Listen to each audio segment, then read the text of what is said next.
pessoal, sou o professor Eric e vamos para mais uma resolução de questão de Química da prova da SPSEC 2024 aqui pelo nosso curso Triale. E eu vou resolver com vocês agora, pessoal, uma questão aí com bastante conceitos bem avançados, que é a questão 33 da prova C. É uma questão que traz como contexto para a gente o Prêmio Nobel da Química de 2022, que foi chamado de química do clique. Na verdade, ele está falando de um mecanismo de reação que parece duas peças se encaixando, né? A gente imagina duas peças se encaixando e fazendo clique, tá? No caso aqui, nós temos uma reação química que você vai pegar dois compostos químicos e eles vão se juntar, como se fossem duas peças. Daí a analogia com a palavra clique, tá? É um contexto bem interessante, mas, assim, não é muito importante a gente entender esse contexto para fazer a reação, a questão, que vai pedir para a gente julgar aí 5 itens como verdadeiro ou falso. Então, vamos dar uma lida aqui nos itens para fazer o julgamento. No item 1, ele diz que a união do grupo azida com os carbonos insaturados no alcino forma um anel benzênico. Então, vamos dar uma olhada aqui, ó. Eu trouxe a figura um pouquinho maior para ficar mais fácil da gente visualizar, e como a figura também não está numa resolução muito boa, eu fiz o desenho aqui do lado, tá? Principalmente o desenho da parte 2, essa parte aqui, ó, que eu estou mostrando para vocês, e o desenho da parte 3, para ficar um pouquinho mais fácil aqui da gente fazer a discussão da questão. Então, nós temos a azida, que é o que eu desenhei de azul, o alcino, que eu desenhei de preto. Eles vão fazer uma reação química na qual eles vão se juntar e o produto dessa junção é o triazol. E aí ele fala que nesse produto nós vamos ter um benzeno. Bem, o que é benzeno? Benzeno é uma figura bastante famosa na química, né? Que é aquela substância formada por um anel fechado de 6 carbonos com as ligações duplas deslocalizadas, né? Os elétrons ali da ligação dupla, eles ficam circulando entre os átomos de carbono, conforme eu acabei de representar de azul, tá? Se você olhar o triazol não é o benzeno, tá? A gente pode até discutir o conceito de aromaticidade no triazol, mas a questão não está abordando isso, e o importante é você ver, o triazol não é benzeno. Então, o item 1, ele está errado. Vamos dar uma olhada agora no item 2, que diz para a gente: na reação representada, os carbonos insaturados do alcino sofrem alteração da geometria linear no reagente para trigonal plana no produto. Então, a gente tem aqui o nosso alcino. Lembrando, o nosso alcino ele é formado por 2 carbonos ligados a partir de uma ligação tripla, sendo que o carbono da direita faz uma simples aqui com o resto da estrutura. E o carbono da esquerda, é bom a gente saber que ele está ligado ao hidrogênio aí para completar as nossas 4 ligações, tá? E carbono que faz ligação tripla, tá? Sempre vai ter geometria linear. Então, está correto dizer que nos reagentes nós temos a geometria linear. Agora, a gente precisa dar uma olhada no nosso produto. Bem, no nosso produto, a gente tem os 2 carbonos aqui, ó, que eu estou colocando de vermelho. Observem que esses carbonos, eles estão fazendo uma ligação dupla entre eles, e cada um desses carbonos está fazendo 2 ligações simples, tá? O carbono de cima com o nitrogênio e o resto da estrutura, e o carbono de baixo tem uma ligação simples com o nitrogênio, e caso você não tenha percebido, ele tem uma ligação simples com o hidrogênio que não estava representado. Vamos lembrar, carbono que faz uma ligação dupla e 2 ligações simples possui geometria trigonal plana.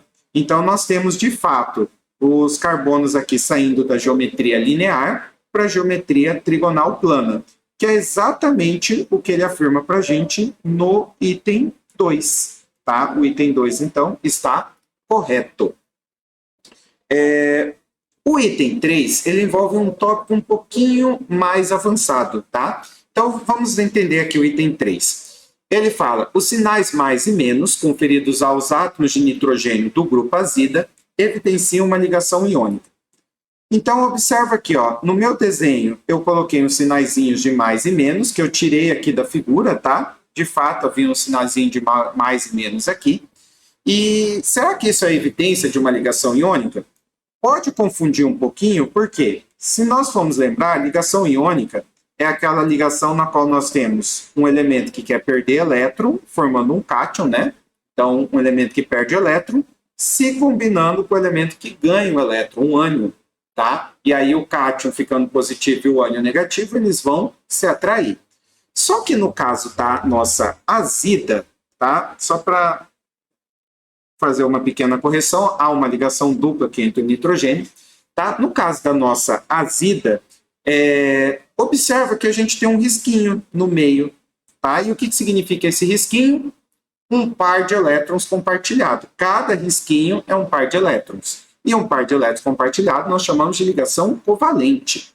Então, observa que esses nitrogênios, eles estão ligados a partir de ligação covalente e não iônica, beleza? Então, de maneira simplificada, respondemos a questão aqui, ó. O item 3, ele está errado.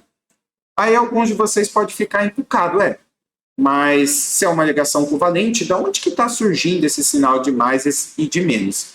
Não é primordial para resolver a questão, mas eu vou comentar rapidamente aqui com vocês da onde que está surgindo esse sinal de mais e de menos.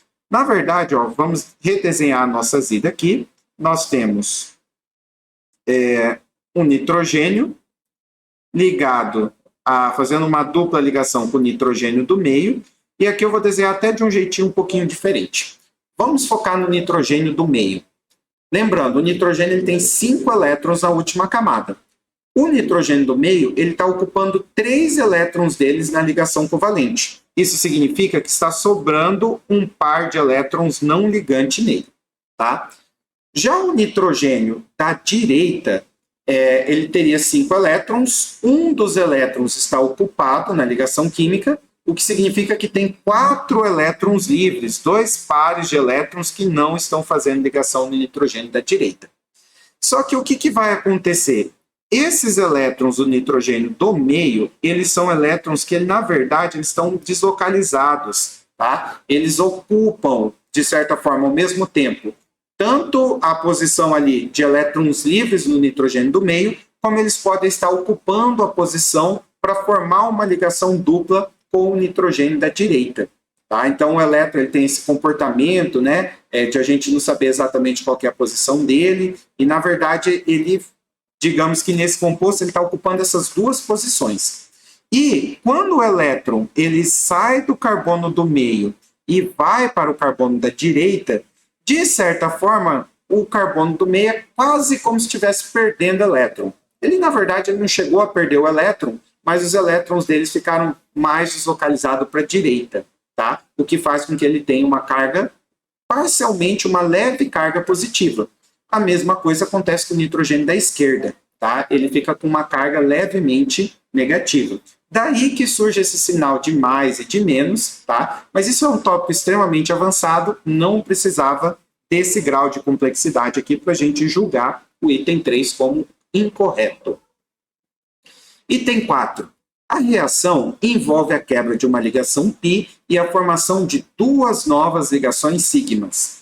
Esse item é polêmico, tá? Inclusive, vamos discutir ele, porque eu vou fazer uma discussão sobre a possibilidade aí dessa questão poder ser anulada, vai depender do julgamento da banca ou não. O que acontece aqui, ó? Vamos pegar aqui uma cor diferente, vamos pegar o verde aqui. E o que são ligações sigmas e ligações π? Bem, normalmente a gente trabalha considerando que a primeira ligação feita entre os carbonos é uma ligação sigma, tá? E as demais ligações feitas entre carbonos, ligações duplas e triplas, seriam ligações π, tá? E como que é o mecanismo dessa reação? Essa reação, ela envolve a quebra de uma ligação aqui entre os nitrogênios e a quebra de uma das 3 ligações que a gente tem entre carbonos, tá?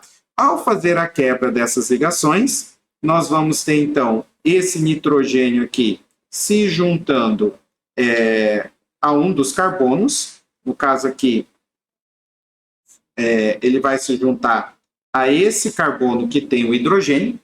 Por que ele vai se juntar? Porque se quebrou uma ligação, tanto o nitrogênio como o carbono estão carentes de ligação. E aí eles vão fazer uma ligação entre eles.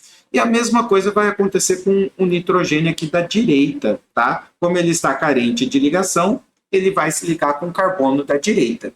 E esse é o mecanismo do clique, tá? Os nitrogênios e os carbonos ficam carentes de ligação, aí eles fazem a ligação entre eles se juntam fazendo o tal do clique. E quais ligações que foram rompidas, tá? Se você for prestar atenção aqui, ó, no caso, a gente rompeu uma ligação pi. Até porque sempre que a gente tem quebra de ligação dupla ou tripla, a quebra sempre ocorre na ligação pi, tá? Então, de fato, nós rompemos uma ligação pi no carbono, conforme foi escrito aqui no item 4. E aí você vai observar, será que foram formadas duas ligações sigmas? Bem, o que nós temos aqui, ó? Uma das ligações sigmas entre o carbono continua aqui. E uma das ligações pi também continua aqui, ó, tá? Até porque ele tinha duas ligações pi, tá? Uma delas foi quebrada, a outra continua ali, como eu marquei de verde. A questão aqui, o que ocorre é o seguinte: no lugar da ligação pi que foi quebrada, foi formada uma ligação sigma entre o carbono e o nitrogênio e outra ligação sigma entre o outro carbono e o outro nitrogênio.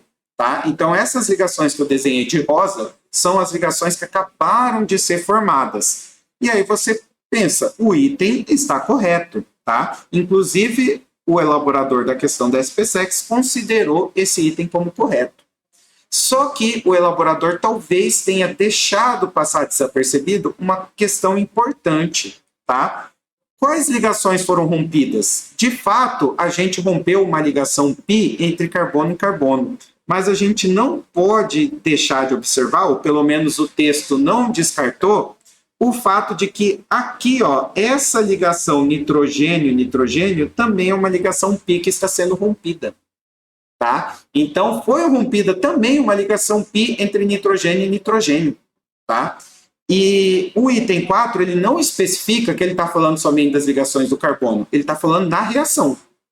Ué, se ele está falando da reação, tá? Nós deveríamos considerar que na reação foi rompida uma ligação pi nitrogênio-nitrogênio. Ou seja, esse item ele é considerado correto pelo gabarito, mas ele é passível de discussão, aí ele é passível de uma anulação, tá? Porque provavelmente esqueceu de considerar que nós estávamos rompendo uma ligação pi entre os nitrogênios também, né? A gente às vezes olha só para o carbono e esquece de ver os nitrogênios, ok? E para a gente finalizarmos aqui o item 5, a reação representada mostra a eliminação de uma molécula de amônia, tá? NH3, o 3 devia estar pequenininho ali embaixo, como subproduto da reação. Pessoal, finalmente um item um pouquinho mais leve aqui da gente discutir. Reação de eliminação, tá? Você teria a formação de um produto mais o NH3, né? Você teria o seu produto e o NH3 como outro produto. Só que se a gente observar nesse mecanismo aqui, eu não estou eliminando nada. Eu não estou formando nada além de os dois compostos se juntarem.